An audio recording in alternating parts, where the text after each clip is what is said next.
Okay, so good evening, everyone. Hi. So this is the Narrative Malaysia podcast series and video again, and today we will be having another session of our interviews with previous scholars and writers who are active in the field of social sciences in Malaysia. So with me today, we have Professor Dr. Norani Othman. She has previously worked at the ICMAS in UKM, and she has previously written on an extensive field, I would say, from politics to economy to religion, of course, with focuses on certain fields, but a broad range. And I think today we have with us here Prof to share with us some of her views and some of her ideas on the development and landscape of social sciences in Malaysia. So thank you for joining us, Prof Norani. Welcome. Thank you for inviting me. Thank you so much. So maybe we can just, as a start off, let's just like to ask you, so you have a long, extensive experience and also affiliation with many different groups and institutions. Maybe we can just start by, maybe for us to ask you, in your opinion, how do you see the social sciences now compared to the last few years, or maybe even a decade? Do you see any changes? Can you maybe share with us a broad development of how social science has come and reached today in Malaysia? I suppose you're referring social science in the university, in the in the institutions of higher learning. Yeah.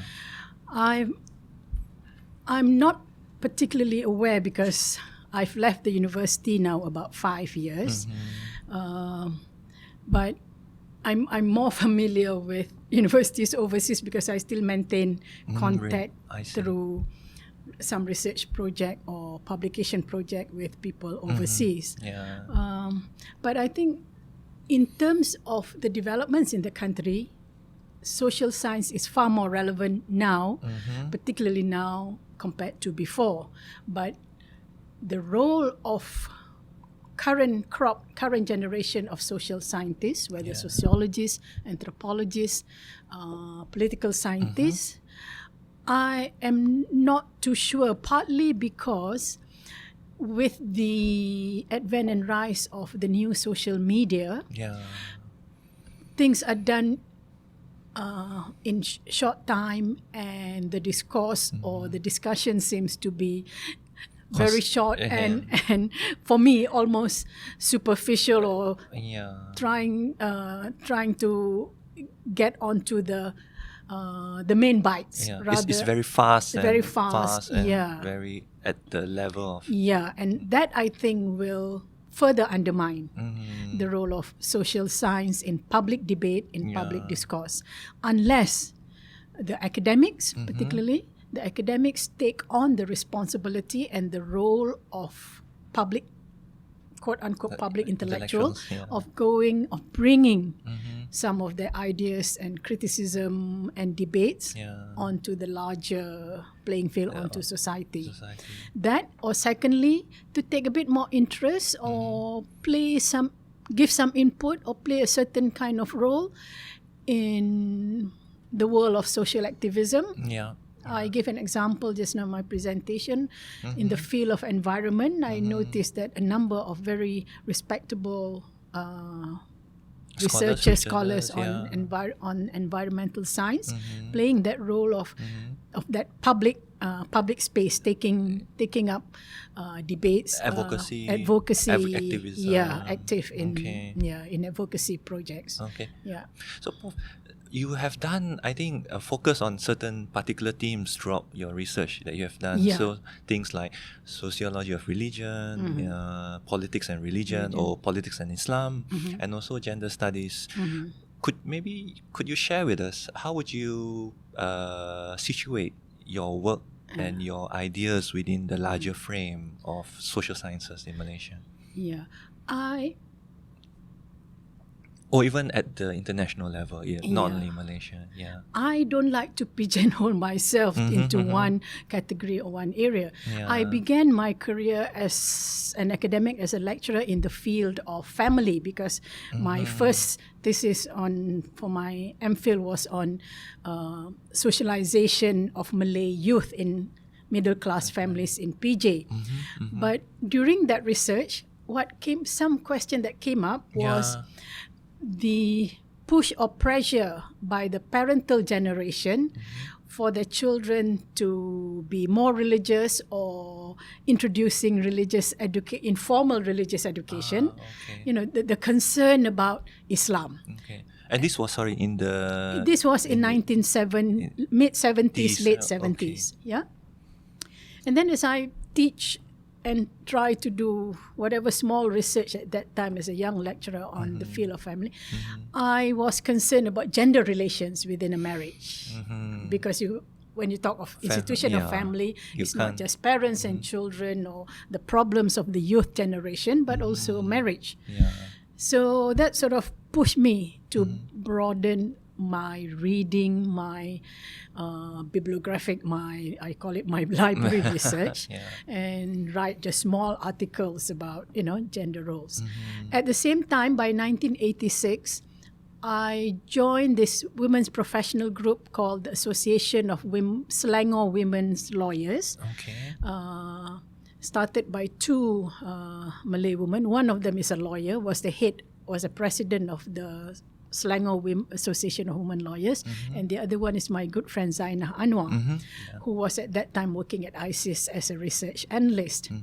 So as we participate in that discussion, we have what we call our Monday meeting every Monday at 5, from 5 to 7, and there was also the suggestion by the more religious people in terms of ritual, saying we should end by having prayers together, the Maghrib prayers, rather than just focus on the intellectual discussion.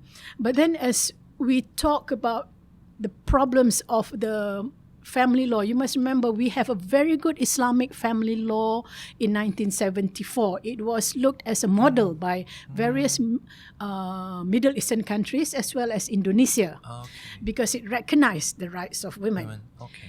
But in the political context of the rise of Islamic fundamentalism, with a push from the main political party at that time was passed, and Islamic family law is a state matter.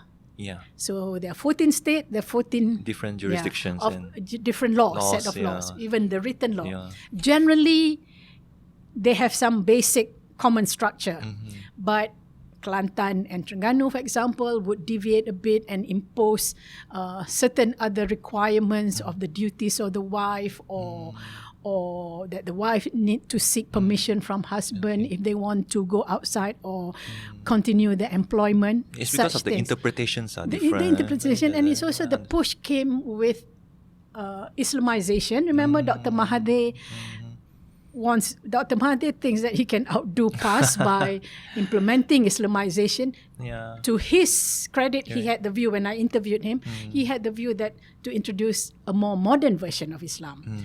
But then the people that he entrusted to set up, say, institutions like IKIM or the various Islamic affairs. No, first the administrative ones. Yeah, what we call various wings, various new department to do with the administration of Islamic policy and Islamic laws. Yeah. They recruit people who are not modernists. Yeah. You know, it tends to have be dominated by what I call a more traditionalist views. So given that, and a few of us women, especially we who are non-lawyers, feel that we have to go beyond the law, because there's no point just criticizing the letter of the law, or particularly Islamic family law in this state or that state. We have to go to the sources. And then we started to invite some scholar from whoever was passing by at that time. One of the main scholar was Nasir Hamid Abuzai from Egypt. My good friend from the Sudan, what's his name? Abdullahi. Abdullahi An-Naim. Yeah. Abdullahi just came out with a book, Islamic Reformation. Yeah. So we hold the breakaway from the Association of Women Lawyers, us the non-lawyers, about 6-7 of us. Yeah. We organized a colloquium called is Muslim Law in the Modern Nation State, and so that was the first publication of Sisters. I think I was the editor.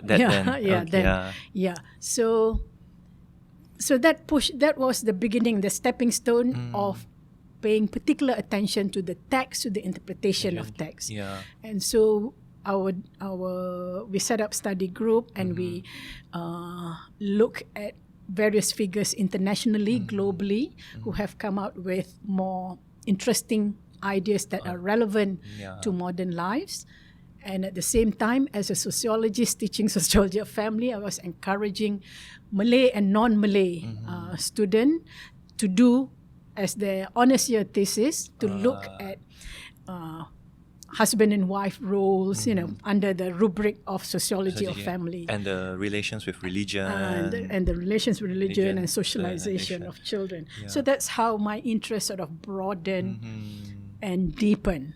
So, Prof, would you say that, it seems and sounds like your foray into that field of studies, sociology of religion and Islam, also comes from a certain push from the outside in the activism field. Yes, as we discussed just now in the workshop, there is a role for social scientists if you want to, to be relevant, to be in the public space. Yes. You don't need to call yourself a public intellectual, but playing a role where you are the source, or you instigate new debates or put in new ideas. So you can be a catalyst for certain interesting debates. So so of course there is a very close relation between social sciences and also activism and also for me, participation. For me, given my own situation and the socio-political developments of Malaysia, the increasing rate of so-called Islamization policies of Dr. Mahathir, and Dr. Mahathir bringing in Anwar Ibrahim, and the introduction of new institutions that take on the role of deciding what kind of Islam.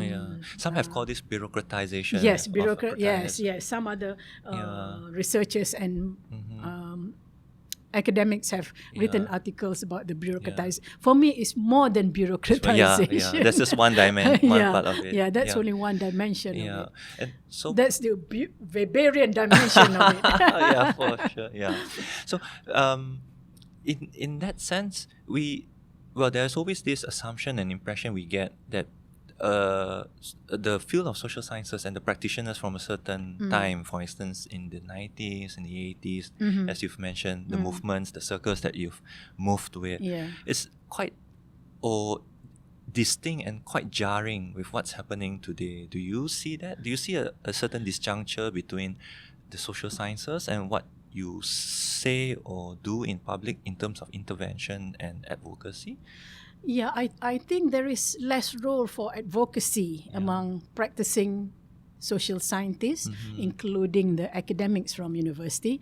I think partly you have to look at it in the context of the development of public universities and various competition with the new universities, and the bureaucratization and management of universities in the past 2 or 3 decades. The emphasis on KPI, publication, the careerist. The careerist approach. And as we discussed in the workshop just now, there's less of that critical approach of questioning the relevance and what kind of role social scientists as researchers and as teachers and as academics should play in a developing country such as Malaysia. And of course, being a sociologist, I'm not content just by looking at religion or gender relations. I also got dragged to look at the political system. So I was very much drawn to the work of other anthropologists and political scientists looking at the role of party politics in Malaysia, particularly PAS and UMNO and the whole discourse of Islamization. Yeah. And that's when it pushed me to look at fundamentalism. Okay. So the next, one of the big projects I embarked on from 1995-96 was challenging fundamentalism. In fact, that's when I first get to be quite well known among the bureaucrats in the university, because the international workshop that I organized in 1995 or 96 called Challenging Fundamentalism, there was a push via a certain religious department in the state of Selangor to ban the conference. Mainly because Abdullahi is one of the speakers, and the late Professor Nasir Hamid Abuzai. Professor Nasir Hamid Abuzai was a very well-known, established and respected scholar from Cairo, the Islamic University. But because of his critical stance, his views, so he sort of suffered discrimination. So he was branded by our religious institution here, particularly the bureaucrats, saying that you cannot. First you have Abdullahi, then you have Nasir Hamid Abuzai. All the wrong people. Wrong people. Yeah, but I'm not one who gave up. So what I did was, I said to the director of IKMAS, let go. And I will do it as a free individual. I'm applying for leave for 10 days. Okay. And much to my surprise, all my general staff says, we also apply 3 days leave. Okay. We keep continuing the work, organized as private individual, because this is important. I was very touched. These are the clerks, the chief, the administrative officer. That kind of dedication and commitment to a certain independence. Certain independence. I hope we still can find them in this age. So we held it in one of the private hotel. I got some funding from outside and managed to bring in. So they cannot speak at the conference because the ulama intervened by going to the Sultan. I see. Sultan of Selangor being the head of Islamic religion, matters, and the Sultan Betitah. These two guys. You can have your conference or bengkel or whatever, but these two person cannot speak. Okay. So they just speak from the floor as participant raising question, but I keep telling them, you can spend at least 10 minutes explaining your question and giving the adverse opinion. So what I'm trying to emphasize here is you have to be creative in coping with this strong move to silence you. Okay. So and now that you've mentioned your projects and the kind of, like as you say, trying to negotiate certain constraints in the 90s. So it's a tough negotiation. Yeah, it's very difficult, especially, within this this context. What I would like to ask you, and perhaps you could share with us, is in this more contemporary, like in the last maybe in the last 5 years or decade, or and then going forward, what do you see as the critical points or the fault lines in society that should be, or maybe should be given focus by social scientists, by activists, or people who are just interested in understanding society? I think if you go by the recent historical development of politicization of religion or politicization of Islam, and by my own experience, there has been a consistent effort and move by the religious bureaucrat and by the religious institution to silence you, to muffle you. So like, declaring my international conference. And then, which is intimidating. So I can understand why younger generation of scholars, are not encouraged to take. You have to take on a side. You have to be a bit of a maverick and a troublemaker.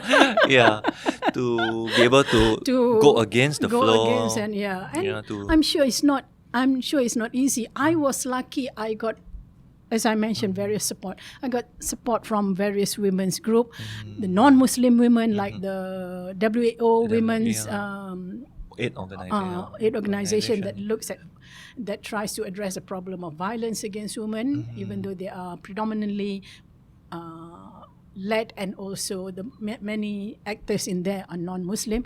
They are important. They have the concern of Malaysian citizen. They don't see the split between Malay and non-Malay and Islam and non-Islam. It's to look at the development in the nation state and to look at this role of religion, because they said it doesn't, ultimately it will affect non-Muslim as well, indirectly.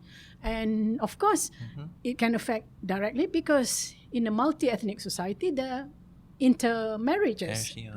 And you know the Lina Joy case, and people wants to have their freedom to decide their own life trajectory. They don't want to be forced. The idea of choice, the idea of autonomy, within the religious context, the political context, they're all crucial concerns. And freedom within the democratic framework. And so that's why it pushed a number of us in the field and academics and activists to look at the notion of freedom, freedom of religion, freedom from religion. And then freedom entails rights to be recognized. So that put another emphasis on gender rights again, and the rights of citizen regardless of religion. As Malaysians. As Malaysians. So, and then Prof, I was thinking, so you've worn many hats, you've gone through many boundaries, geographical boundaries, and you've done so where I'm going with this is you've done a lot of work with many groups at the domestic level, at the national level, and also the international level. Could you share with us some of your experience, and also how do you see the importance of I'm sure you believe and affirm local, national, and international collaborations and networkings I think again I was lucky because during that time, from the mid 1990s on to until 2010, various group academics, activists or organization, and funding bodies like the Carnegie Foundation, Ford Foundation, German foundations, and German Foundation, Friedrich Naumann, and in Germany itself, it's all aligned to the political parties. But they are more and more concerned about the question of religion, of particularly Islam, of politicization of Islam, because at the same time, the global development was the migration movement. From Algeria, from the northern part of Africa, where you have more and more Muslim migrants in France, in Germany, the UK, with the Turkish communities in UK and in USA. And then at the same time in USA, the rise of the middle class Muslim of the second generation, who are born in US, and so they had the advantage of a secular and democratic kind of a perspective from the education, but at the same time they had the personal interest of their own Islamic identity, conviction and their own Islamic identity. Why should we be ruled by what those ulama in Saudi Arabia or Egypt tell us? What Al-Azhar does may be relevant to Egypt, or half of it may not even be relevant to Egypt. So you have all this convergence of all these global developments to do with Islamization in various Muslim countries, as well as the rise of globalized fundamentalist Islam. So it's always within that broader current of movement. But not only. And then of course the tower. That thing was and it gives a very bad impression of Islam. So in that sense, your participation is also a reflection, but also an affirmation of this need to have looked at things at the global level and not just locally anymore. And because of that time, and very few people are talking as a Muslim from an a so-called new or from an claim to be an Islamist perspective. So I get invitation a lot overseas, and I was able through this project, whether publication or joint research or conference publication from a conference or workshop, to involve various Muslim communities in Western countries. So, and how have you seen this, Prof. Norani? Have you seen these developments? Have they progressed positively? Are you optimistic with these developments? Are they? Well, part of the economic development has sort of delayed or slowed down that kind of participation and interest, because various European governments are more concerned with the issues at hand of dealing with all political Islamists in their countries, in their states. So they're not paying much attention to us, particularly the periphery in Southeast Asia. They may have some attention to Egypt and some of the Middle Eastern country like the Sudan, but not us in the Southeast Asia. So I think it's quite difficult for the younger generation of scholars to get financial support from these foundation, to hold a conference that address the issue within the nation state of Malaysia, but then also in the region, because it's a bigger challenge. So I understand the lack of such the activities, to be done, and of course the dominance of the political Islamists in the country itself. And as you know, Sisters in Islam has I shouldn't be mentioning it, but just mention we have an ongoing court case. There is. So as maybe we could slowly wrap up and close down. So I'd like to ask Prof, what would you say, or would you with so many things happening, where I'm getting at is with all these things happening at the global level, the national level, how do you see, where do you see the direction, or what would be your some references or sources for young scholars and activists in moving forward from now, in facing this, as you mentioned, I think earlier, with social media and technology, when things are so fast and things are becoming so connected, but at the same time fragmented. What would you leave for us? What would you say? Pessimistic about the younger generation, because they are in the new digital era.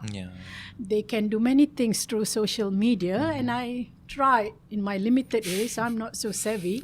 First, I hate being on Facebook and Instagram. I find WhatsApp is already enough of intervening in my life. So they have all this social media, and I do follow to some extent. Some of the discussion and debates being carried out, albeit in a very sort of short and very cryptic burst. Short burst. But if only a younger, I think there's a potential role for me when I think about it. The younger generation of academics and scholars, if you really are serious about wanting to have that public intellectual space, maybe this is the era, this is the area you should look at.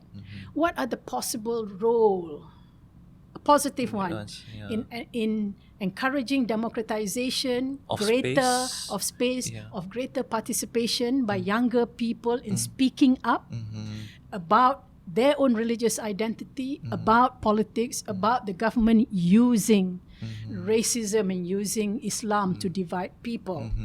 But of course, I know the challenge is that the country has not let up in terms of its ISA and various forms of. And it appears to be sort of making a comeback. Yes, and it's making a comeback ever since the takeover since Sheraton. Okay. So Prof, I think that would be that should cover. That would be. Thank you again for joining us, for speaking to us. And one more item, if I can add. Yes, please. Given that we may have an election, snap or whatever otherwise, it's also important for young scholars to start looking at our electoral system, about the election system. I started that project in 2006. You have a book on the electoral system and democracy in Malaysia. People should begin from there and make that relevant, because it is very crucial. We had certain euphoria after the last election, but then now the whole prospect. But it's always about starting again, I suppose. Yes, that's what and the challenge is about starting again. And to be optimistic and move forward. I don't mind playing a role as, not a troublemaker this time, but leading from behind the curtains, or helping younger scholars and researchers who wants to have that public space of, thinking through the project. And I don't know whether I still have a bit of a clout internationally to get funding. I'm sure you still have. So these things, I think, these things always come up: research, collaborations, partnerships, and then making that space for everyone. But even on your own, if you manage, your university had a collaboration with another university, whether inside Malaysia or more so outside Malaysia, try to use that project to inject, a bit more critical approach, and looking at it in the globalized context of the interdependency of political developments of one country, and how it affects different cultures and societies, particularly the Muslim countries. Okay. So thank you very much, Prof, again for sharing with us, although it's just a short period of time, but I think it leaves us with many questions and things to think about and to reflect, and to, as we go on, try to do better work and better change for everyone and the society. Thank you very much, Prof. Thank you. Thank you.